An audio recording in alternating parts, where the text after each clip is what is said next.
오늘 말씀은 이스라엘 백성들이 하나님의 말씀에 순종함으로 여리고성을 정복하는 이야기입니다. 약 4주 전에 전했던 여호수아 5장 말씀에 따르면 이스라엘 백성들은 요단강을 건넜습니다. 요단강을 건넌 것은 전적인 하나님의 능력으로 가능했던 일이었습니다. 언약궤를 맨 제사장들의 발이 요단 강물에 닿자 강물이 말랐고 이스라엘 백성들은 마른 땅이 된 요단을 건넜습니다. 하나님께서 이스라엘 백성들보다 앞서서 길을 열어주시고 인도하고 계심을 이스라엘 백성들에게 똑똑히 보여주셨습니다. 그리고 이스라엘 백성들은 그들이 원래 이르고자 했던 곳 바로 여리고에 도착했습니다. 여리고는 전략적인 요충지였습니다.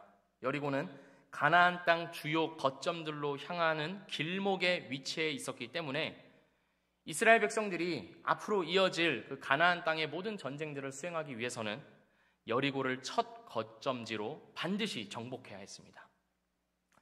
비록 하나님의 전적인 능력과 기적으로 요단강을 건너 여리고에 이르렀음에도 불구하고 이스라엘은 여전히 막막했습니다. 왜냐하면 여리고라고 하는 이 성이 요새화된 성읍이었기 때문입니다. 고고학적인 연구에 따르면 여리고는 사람이 살기 시작한 가장 오래된 성이라고 합니다. 성벽과 망대를 갖춘 인류의 역사상 가장 오래된 도시가 바로 이 여리고라고 합니다. 여호수아가 공격했을 당시에 이미 여리고는 약 6m의 두께와 7.6m가 넘는 높이로 추정되는 성벽을 갖춘 완벽하게 요새화된 도시였습니다. 오늘 본문 말씀 1절을 원문으로 보면 굳게 닫혔고 라고 하는 이 단어가 히브리어로는 사가르라고 하는 동사가 쓰였는데 그 히브리어를 보면 사가르 동사가 2번을 연속해서 쓰였습니다. 사가르. 그만큼 이 여리고 성의 방어가 완벽했음을, 완전히 밀폐되어 있음을 알려주고 있습니다. 이 상황에서 이스라엘 백성들은 어떻게 해야 할까요? 뒤에는 요단강이 흐르고 있습니다. 그리고 앞에는 난공불락의 여리고가 있습니다. 이스라엘 백성들은 지금 배수의 진을 치고 있습니다. 뒤에 있는 요단강이 말라 있으면 여리고를 보면서 야, 도저히 안 되겠다, 이건 좀 아니다 하면서 후퇴라도 할 텐데 요단강은 다시 세차게 흐르고 있습니다. 전진밖에 할 수가 없는데 난공불락의 성이 버티고 있는 것입니다. 이스라엘은 막막하고 답답했을 것입니다. 그야말로 답이 없는 상황입니다. 믿음으로 살아가는 여정이 바로 이와 같은 것 같습니다. 예수 그리스도를 믿고 하나님과 함께하는 이 여정을 시작했지만 결코 순탄치가 않습니다. 때로는 요단강을 건너는 것처럼 하나님의 개입하심과 놀라운 기적을 경험하기도 하지만 그 기적 뒤에 우리 눈앞에 나타나는 것은 무엇입니까? 바로 여리고성입니다. 어찌저찌 힘겹게 믿음 붙들고 인생길을 헤쳐 지나왔다 하더라도 순탄하기는커녕 더 막막하고 더 답답한 현실이 우리에게 주어진다는 것입니다. 이스라엘 백성들의 상황이 그렇습니다. 이들은 막막합니다. 어떻게 해야 할지를 모릅니다. 게다가 1절 말씀을 보면 여리고성은 완전히 닫혀 있습니다. 어느 방법도 없어 보입니다. 바로 그때 하나님께서 말씀을 하십니다. 2절 말씀입니다. 여호와께서 여호수아에게 이르시되 보라, 내가 여리고와 그 왕과 용사들을 내 손에 넘겨주었으니. 우리는 이 사실을 잘 기억해야 합니다. 성문이 굳게 닫혀서 그 누구도 점령할 수 없는 것 같은 바로 그때에 하나님께서 말씀하신다는 사실을 말입니다.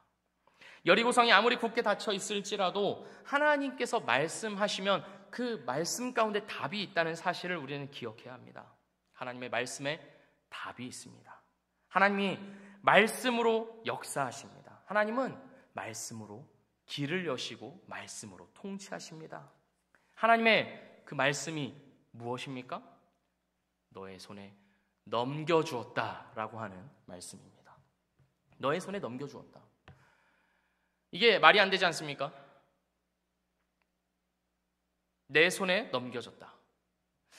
분명히 내 손에 넘겨지지 않았는데 여리고성에 균열이 생기거나 엄청난 아군이 합세했다거나 아니면 여리고성 안에 어떤 내분이 일어났다거나 그런 게 아님에도 불구하고 이스라엘 백성들이 보는 것은, 눈앞에 보이는 것은 난공불락의 요새밖에 없는데 그것이 손에 넘겨졌다 말씀하십니다. 넘겨지지 않았는데 넘겨졌다 말씀하십니다. 학자들은 이 표현을 가리켜서 예언적인 완료라고 표현합니다. 예언이 무엇입니까? 예언은 미래에 관한 것입니다. 미래에 대한 일을 이야기하는데 이미 확정적인 것입니다. 완료된 것입니다. 약속하신 것을 하나님께서 반드시 성취하실 것임을 강조하면서 나타난 표현이 바로 이 예언적 완료입니다. 넘겨지지 않았는데 넘겨졌다. 반드시 너희에게 허락할 것이다 라고 하는 것이죠.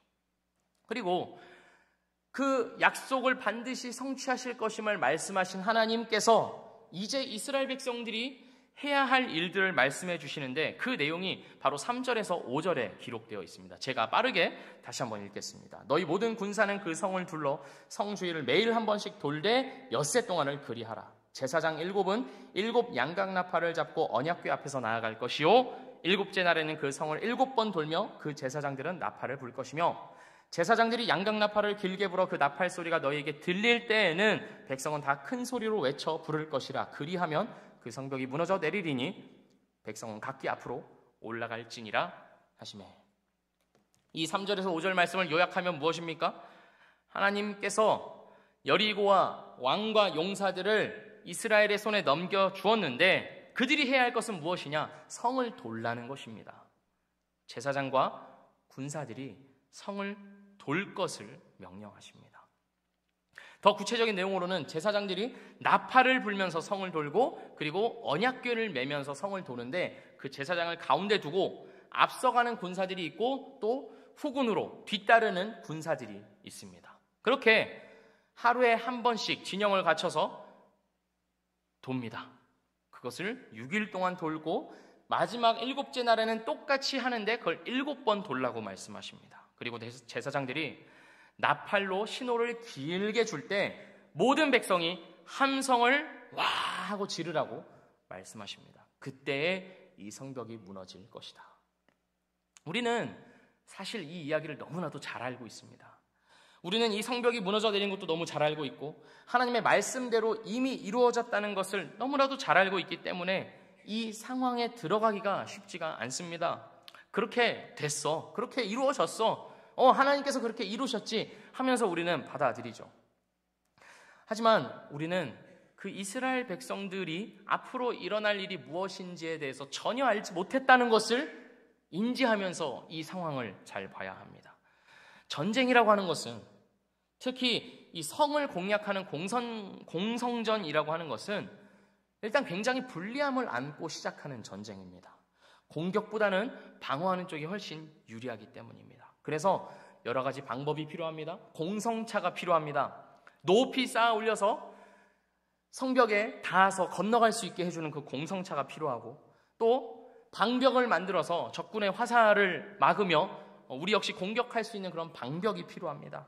또한 성벽을 올라갈 수 있는 많은 사다리가 필요하고 사다리에 오르는 군사들을 지원하기 위한 많은 화살도 필요합니다. 또한 성문을 부수는 공성병기도 있어야 합니다. 그리고 길게 이어질 공성전을 대비해서 충분한 식량도 갖추어야 합니다. 여러모로 이 공성전이라고 하는 것은 매우 어려운 전쟁입니다. 그런데 하나님은 이스라엘 백성들이 공성전을 대비해서 갖추어야 할 것에는 아무런 관심이 없고 그저 7일 동안 성을 돌라고만 말씀하십니다.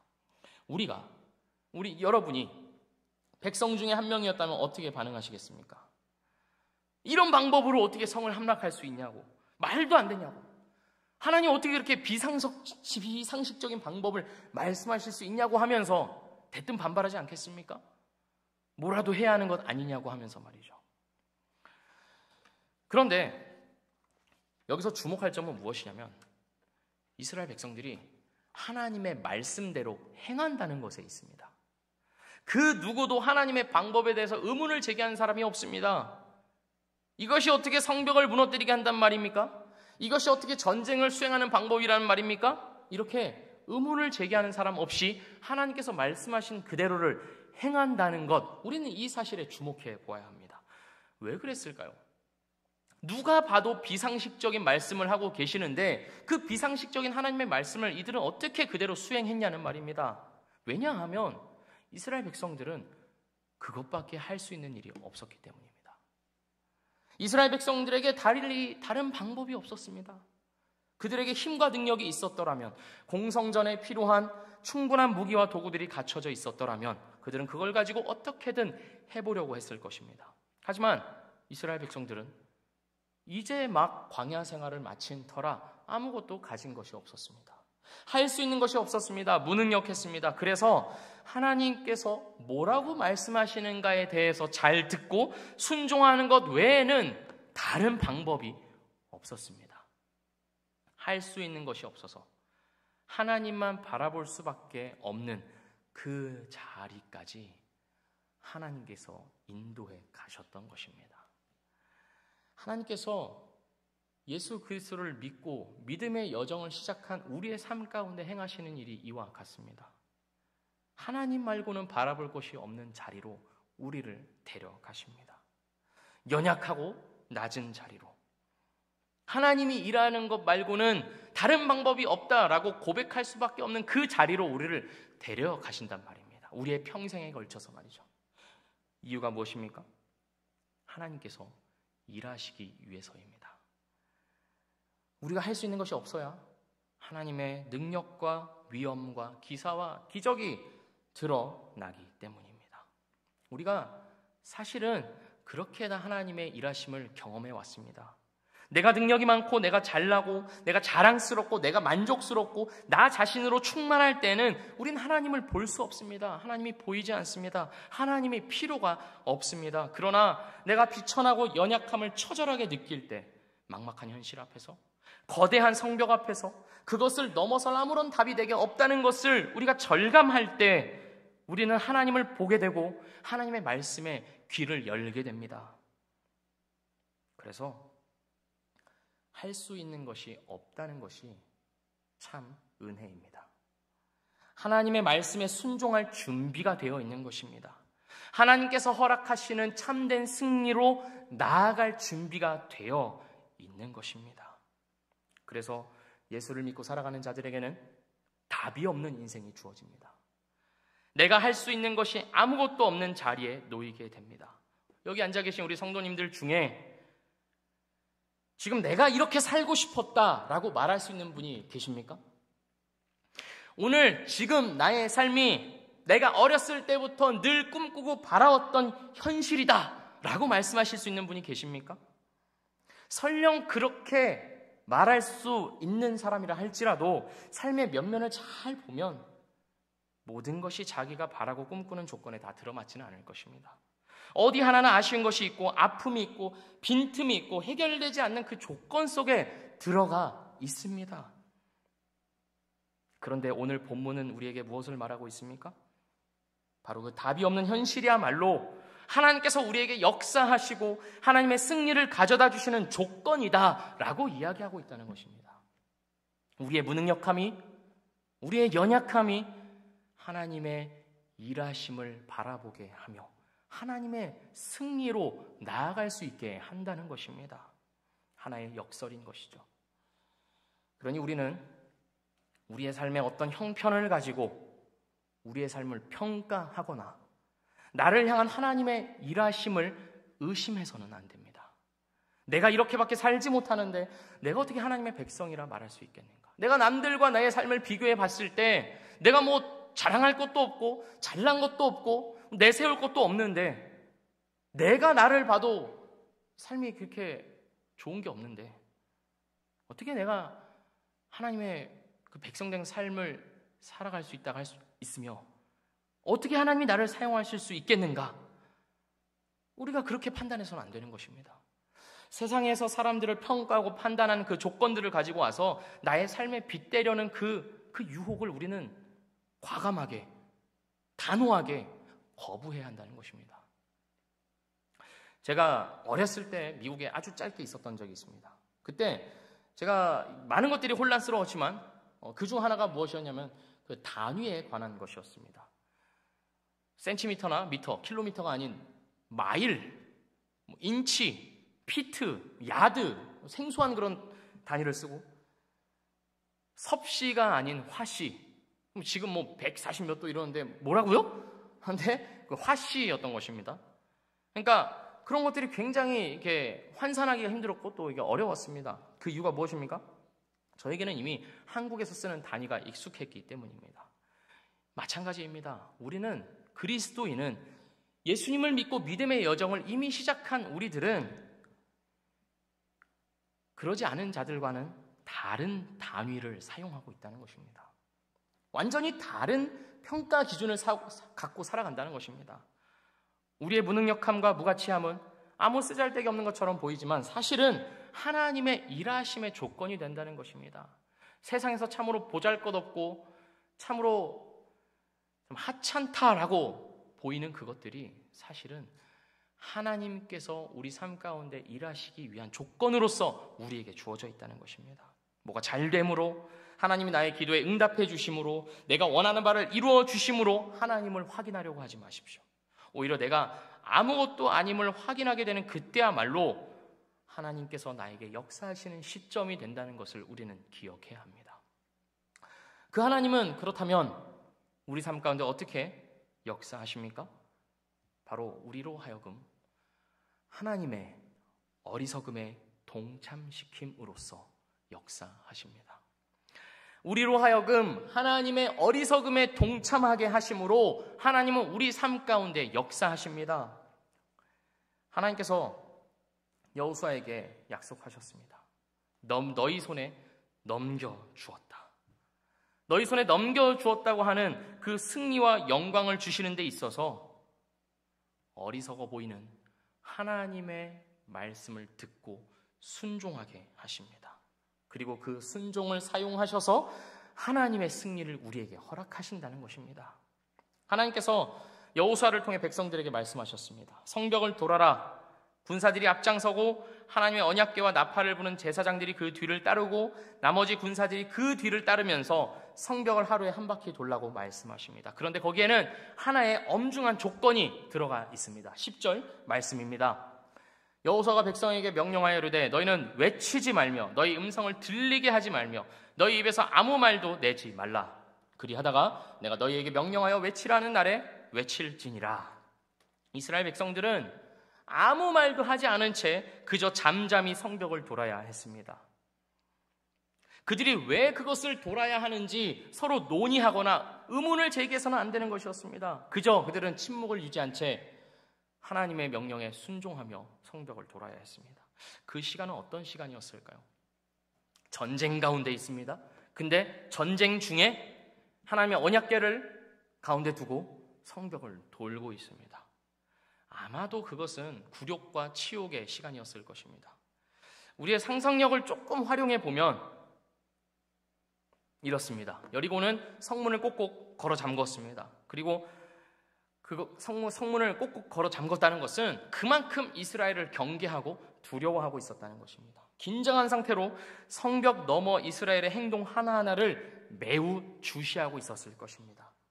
거기에 대책을 세워야 하기 때문입니다. 그런데 이스라엘이 갑자기 이제 좀 부산스러워지면서 뭔가 대열을 이루어서 뭔가를 하기 시작하는데 성을 공격하러 오는 것이 아니라 행렬을 이루어서 말없이 성벽을 돌고 있습니다. 큰 소리를 내면서 군대의 사기를 높이면서 도는 것이 아니라 아주 조용하게 성벽을 돌고 있습니다. 나팔 소리만 간간히 들릴 뿐입니다. 아마도 여리고의 백성들은 긴장하면서 그 모습을 지켜보았을 것입니다. 그런데 그것이 하루, 이틀, 3일, 4일, 5일 계속 반복될수록 여리고 사람들이 어떻게 생각했을까요? 성경에는 나와 있지 않지만 예상해 보건대 이 이스라엘 백성들을 비웃기 시작했을 것입니다. 비아냥거렸을 것입니다. 얘는 도대체 뭘 하는 건가? 요상한 괴짝을 들고서 쇼라도 하는 건가 하면서 이상하게 여겼을 것이고 우습게 여겼을 것입니다. 성경이 직접적으로 그것들을 말하고 있지는 않지만 그러했을 것이라고 충분히 예상해 볼 수 있습니다. 전쟁을 치르지 않고 변변찮은 무기도 가지고 있지 않은 채 상자 하나 들고서 성벽을 도는 그 모습이 우스꽝스러웠을 것입니다. 그래서 이스라엘로서는 굉장히 치욕스러운 시간입니다. 전쟁을 하러 나왔는데 기껏 한다는 것이 성벽을 돌고 있는데 그걸 보고 있는 적군들이 조롱하고 있고 웃고 있고 손가락질하고 있고 그렇게 비아냥거리고 있습니다. 하루 이틀도 아니고 일주일 동안을 말입니다. 게다가 이스라엘 백성들은 아무 말도 할 수 없었습니다. 이렇게라도 말하고 싶지 않았을까요? 우리는 하나님의 명령을 수행하고 있는 거라고, 니들은 모르고 있다고, 하나님께서 결국 우리에게 위대한 일을 행하실 거다, 나중에도 너희가 큰 소리 칠 수 있나 보자, 이런 말을 속으로는 하고 싶었을 것입니다. 그러나 그들은 조용히 침묵하며 그들에게 들려오는 모든 수치와 모욕을 그저 듣고만 있은 채 성벽을 돌아야 했습니다. 그런데 7일째 되는 날 그들이 성벽을 7번 돌고 나팔 신호에 맞추어 함성을 내질렀을 때 그때 성벽이 무너져 내렸습니다. 있을 수가 없는 일이 일어난 것입니다. 하나님께서 말씀하셨고 하나님께서 말씀하신 대로 이루어졌습니다. 하나님은 이미 이스라엘에게 승리를 약속하셨습니다. 그리고 그 약속하신 바대로 여리고를 이스라엘 백성들의 손에 넘겨주셨습니다. 그런데 그 승리를 허락하시는 과정에서 자기 백성에게 요구하신 바가 무엇이었습니까? 하나님의 어리석음에 동참하는 것이었습니다. 무기를 갖추고 전략을 잘 세워서 승리를 거두는 것이 아니라 하나님의 어리석음에 동참함으로써, 다시 말해 어리석어 보이는 하나님의 말씀에 순종하게 하심으로써 승리를 주셨다는 것입니다. 하나님께서는 왜 이런 방법을 사용하셨을까요? 처음부터 승리를 약속하셨으면 그 약속을 그냥 이루어 주시면 안 되는 것일까요? 옛다 승리하면서 말입니다. 단숨에 그것을 허락해 주시면 안 되는 것일까요? 왜 자기 백성으로 하여금 어리석고 바보 같아 보이는 이런 행진을 하도록 명령하신 것일까요? 그 이유는 이스라엘의 믿음을 위해서입니다. 하나님께서는 이 시간을 통하여서 이스라엘의 믿음을 보고자 하시는 것입니다. 이 전쟁의 주체가 누구에게 있는지를 이스라엘 백성들에게 가르치고자 하시는 것입니다. 그래서 하나님은 이런 어리석은 요구를 하고 계시는 겁니다. 자기 백성을 일부러 쪽주려고 하는 것이 아니라, 웃음거리를 만드시려는 것이 아니라 그들의 믿음을 확인하고 싶으신 것이고, 그들이 하나님을 전적으로 신뢰하고 의지하는지를 보고 싶어 하셔서 이러한 명령을 주셨다는 것입니다. 또한 그들에게 순종을 명령하시고 그 순종을 행함으로써 그 순종이 승리를 가져다 준다는 것을 가르치시기 위하여서 이러한 명령을 하셨던 겁니다. 오늘 본문 말씀 6장을 전체적으로 쭉 보면 이 성경은 여리고성이 무너진 것 자체에 대해서는 별로 관심이 없습니다. 20절 말씀을 보면 이 성벽이 무너져 내린 것을 어떻게 표현하고 있냐면 그야말로 성벽이 무너져 내린지라, 딱 이 문장 하나로만 정리를 하고 있습니다. 어디서부터 어떤 균열이 생겨가지고 어디에서부터 벽돌이 떨어지기 시작했고 좌측 성벽이 먼저 무너져 내렸고 그리고 이어서 어디가 무너져 내렸고 그거에 대해서 여리고 백성들이 엄청 당황할 수밖에 없었고, 이러한 자세한 묘사를 하고 있지 않고 그저 성벽이 무너져 내린지라 라고만 말하고 있습니다. 중요하지 않다는 것입니다. 진짜 하고 싶은 이야기는 성벽이 무너진 것이 아니라는 것입니다. 성경의 관심은 하나님의 백성들이 하나님께서 말씀하신 것에 어떻게 순종하였는지를 훨씬 더 집중적으로 다루고 있습니다. 그러니 우리는 이 여리고 사건을 보면서 와! 난공불락의 요새가 무너졌어, 하나님 정말 대단하시다, 하나님 정말 위대하시다, 이렇게 반응할 것이 아니라 하나님의 승리가 이루어지는 데 있어서 어떻게 그 승리가 이루어졌는지, 어떤 방식으로 주어졌는지를 보아야 한다는 것입니다. 그것인즉 바로 하나님의 백성들의 어리석은 순종으로 이루어졌다라는 것을 우리가 보아야 합니다. 하나님의 어리석음에 동참함으로써 이들이 승리를 거두었다라고 하는 사실을 우리가 주목해서 보아야 합니다. 사실 이스라엘이 성벽을 돌면서 했던 것은 전쟁이 아니었습니다. 이스라엘이 성벽을 돌면서 했던 것은 전쟁이 아니라 바로 예배였습니다. 하나님의 임재를 상징하는 언약궤를 중심에 두고 성벽을 돌았다는 것이 의미하는 바는 이 일이 전쟁 행위가 아니요 예배 행위였다는 것입니다. 따라서 이스라엘은 전쟁 행위로서 승리를 거두지 않았습니다. 예배함으로 승리하였습니다.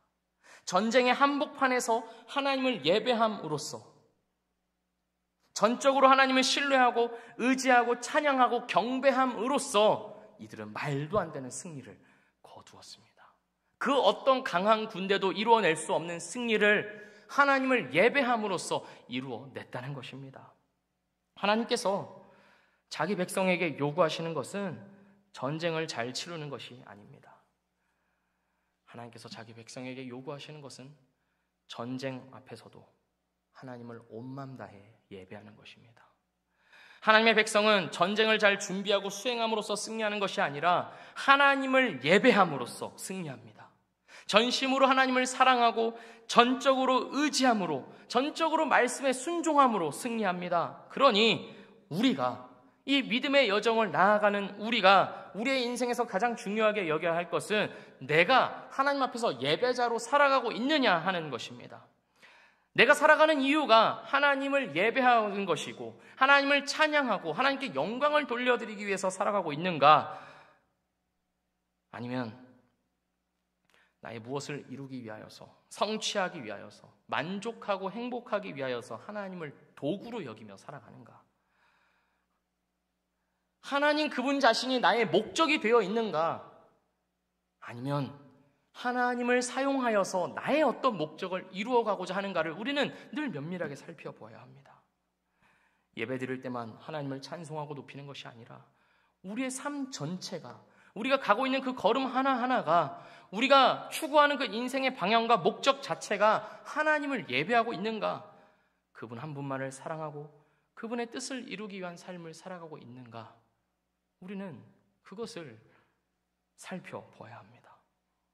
그리고 우리의 삶은 반드시, 우리의 믿음의 여정을 살아가고 있는 우리는 반드시 하나님 중심의 삶으로 바뀌어져 가야 합니다.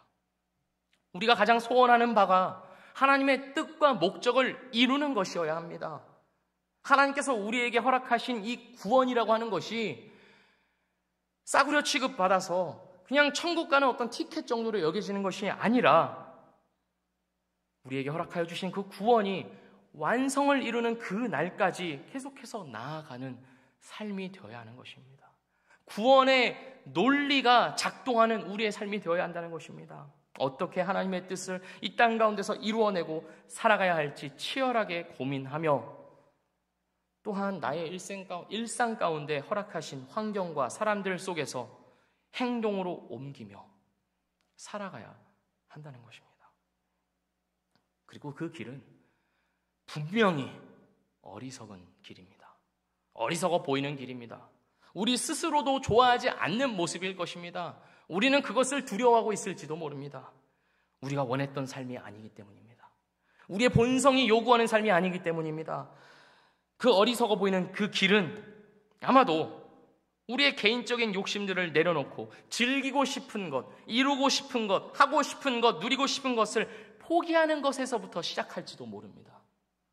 더 많이, 더 높이, 더 멀리라고 말하는 어떤 올림픽 구호에 맞춰서 사는 삶이 아니라 just do it 이라고 말하면서 욕망대로 행할 것을 추구하는 그런 삶이 아니라 더 나누고 더 깊어지고 더 낮아지는 삶의 형태로 우리가 바뀌어져 가야 한다는 것입니다. 그게 정상적인 그리스도인의 삶이라는 것입니다.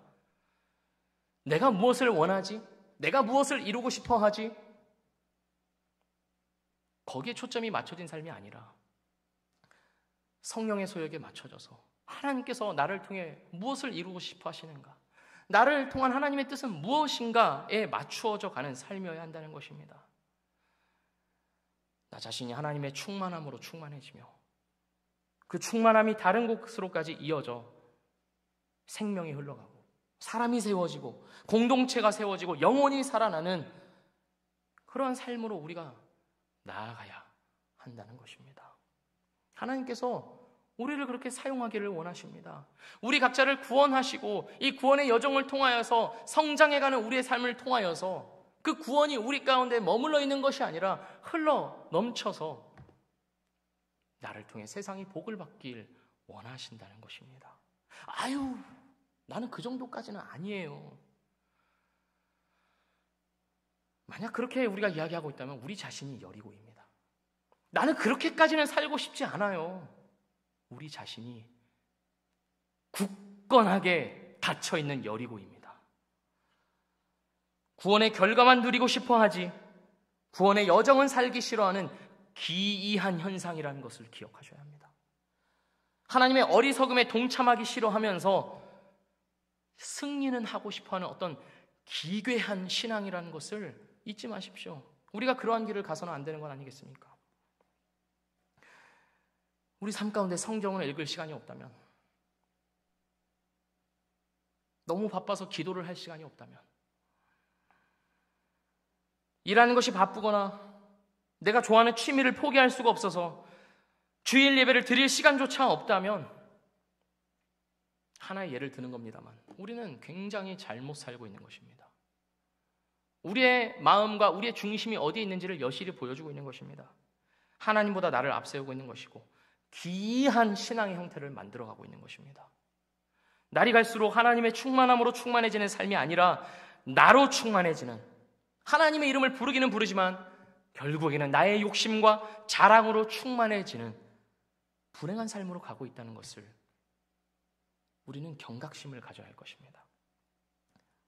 무너져야 할 것은 어쩌면 다른 데 있는 것이 아니라 하나님의 이름을 부르면서도 하나님께 전적으로 순종하고 의지하지 않는 우리의 고집과 어리석음은 아닐까요? 이 하나님의 어리석음에 동참하는 길은 당장의 어떤 결과가 나타나지 않을지도 모릅니다. 대부분 그렇습니다. 이스라엘 백성들이 성벽을 도는 6일 동안 아무 일도 일어나지 않았습니다. 성벽 한쪽이 갈라진다거나 돌 부스러기가 떨어져 내리는 일은 없었습니다. 믿음으로 사는 일이 바로 이런 것입니다. 당장 어떤 결과가 나타나지 않습니다. 오히려 믿음으로 살지 않았을 때 내가 누리고 향유했던 것들을 다시 생각하고 포기하고 다른 삶으로 바뀌어져야 하는 것이 훨씬 더 많습니다. 안 좋은 게 더 많다는 것이죠. 믿음으로 살면 뭐가 좋은데? 좋은 게 없다는 것입니다. 도리어 수치와 모욕을 당하며 어리석은 사람 취급을 당할 뿐입니다. 별난 사람 취급을 받습니다.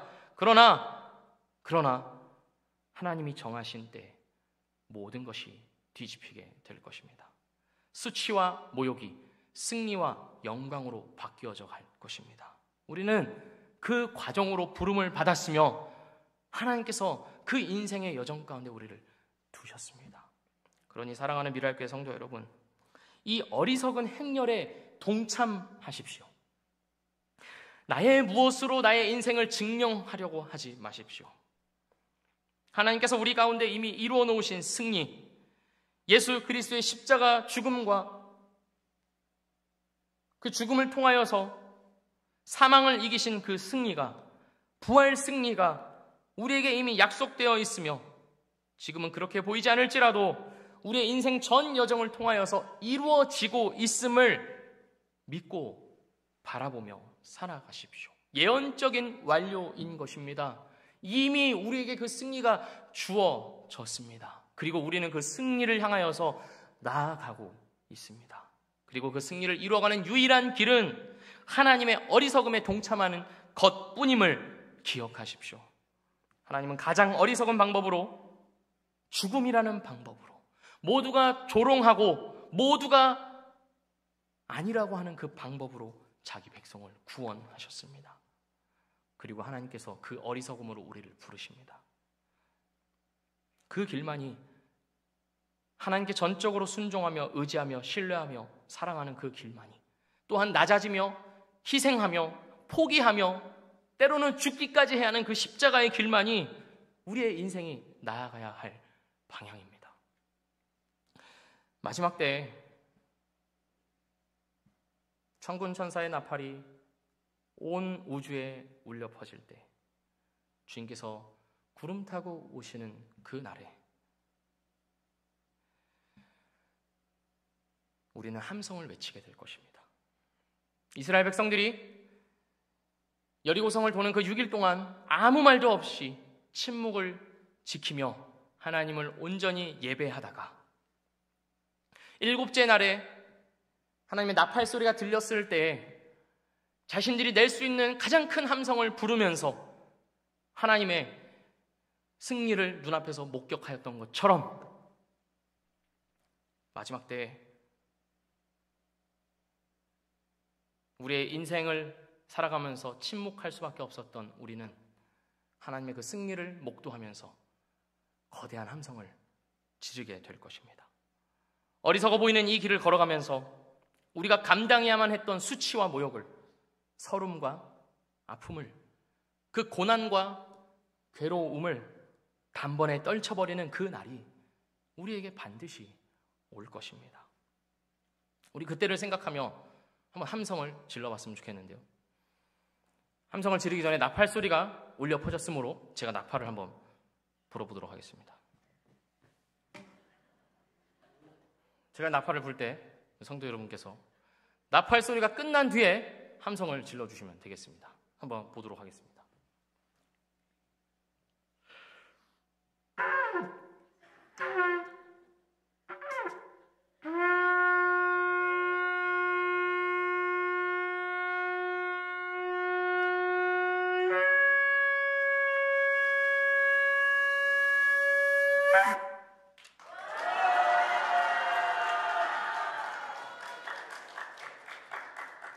제가 이럴 줄 알았습니다. 거대한 함성은 아니었음을 제가 확인하였습니다.